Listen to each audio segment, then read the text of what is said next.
2020, and in high temperatures, we were enduring the lows of lockdown. It depends on all of us, the entire country, to follow the advice. There will be penalties for those who break these mandatory measures. But while we were told to meet in twos, in Downing Street, they met in their tens, despite what ministers were telling us. You can meet one person outside your household in an outdoor public place. Yet just a few hours before that press conference, the Prime Minister's principal private secretary, one of his most senior civil servants, sent this invitation to over 100 Downing Street staff. In his email, Martin Reynolds wrote, "Hi all, after what has been an incredibly busy period, it'd be nice to make the most of the lovely weather and have some socially distanced drinks in the number 10 garden this evening. Please join us from 6 p.m. and bring your own booze." We're told 30 to 40 people did, including the Prime Minister and his wife. Many people that see the evidence now will not only think that Boris Johnson's lies are catching up with him, but will see it as absolutely despicable when they were actually told to follow the rules. Boris Johnson and number 10 were breaking the rules. At the time of the Downing Street drinks, you could only meet one person outside of your household outdoors in a public place. Large gatherings were illegal. Weddings were banned, and funerals could only be attended by those in the same household or close family members. Did you and Carrie attend the Downing Street party that was organised by Martin Reynolds on the 20th of May? All of that, as you know, is the subject of a proper investigation by Sue Gray.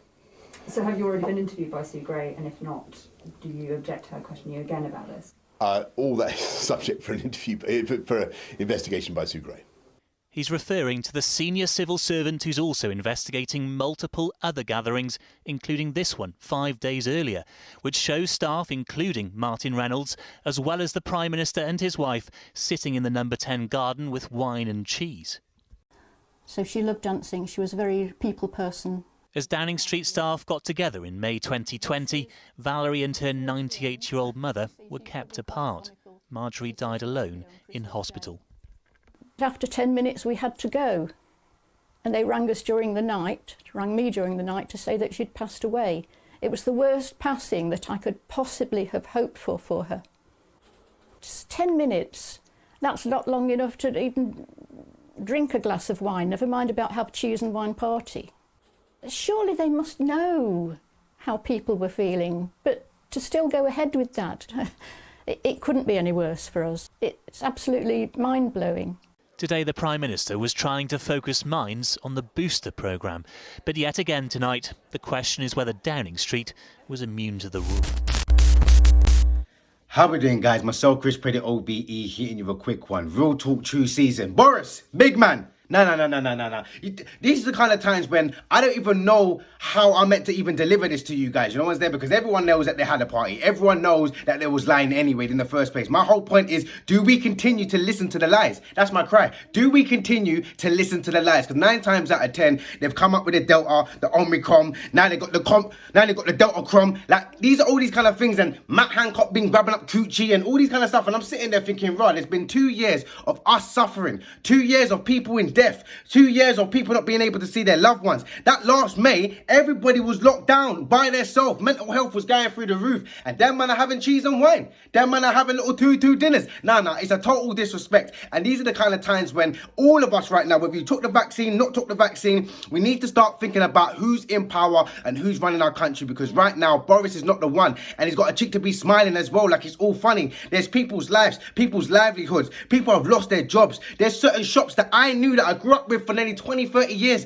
that are no longer around. And you've got time to smile and feel like this is fun and games when you feel like you could have had a party and we can't. But you're telling us, oh, make sure you put on your mask. Make sure when you go back to work, you do this. What are you doing when you go back to work? You don't seem to be wearing your mask. You don't seem to be having your injections and all the rest of it. You said you got COVID, and then the 2-2s you don't have COVID, and 2-2s you do have COVID. 2-2s then we have to live with COVID. So which one is it? Do we have to live with it? Is it a virus that we have to stay at home? Is it a virus where we have to take a vaccine, and if we don't take the vaccine, everyone's going to die? Or do we just have to live with it? It's the flu anyway, and then we just got to build up our immune system. Which one is it? Because the 9 times out of 10, we're hearing a loads of lies.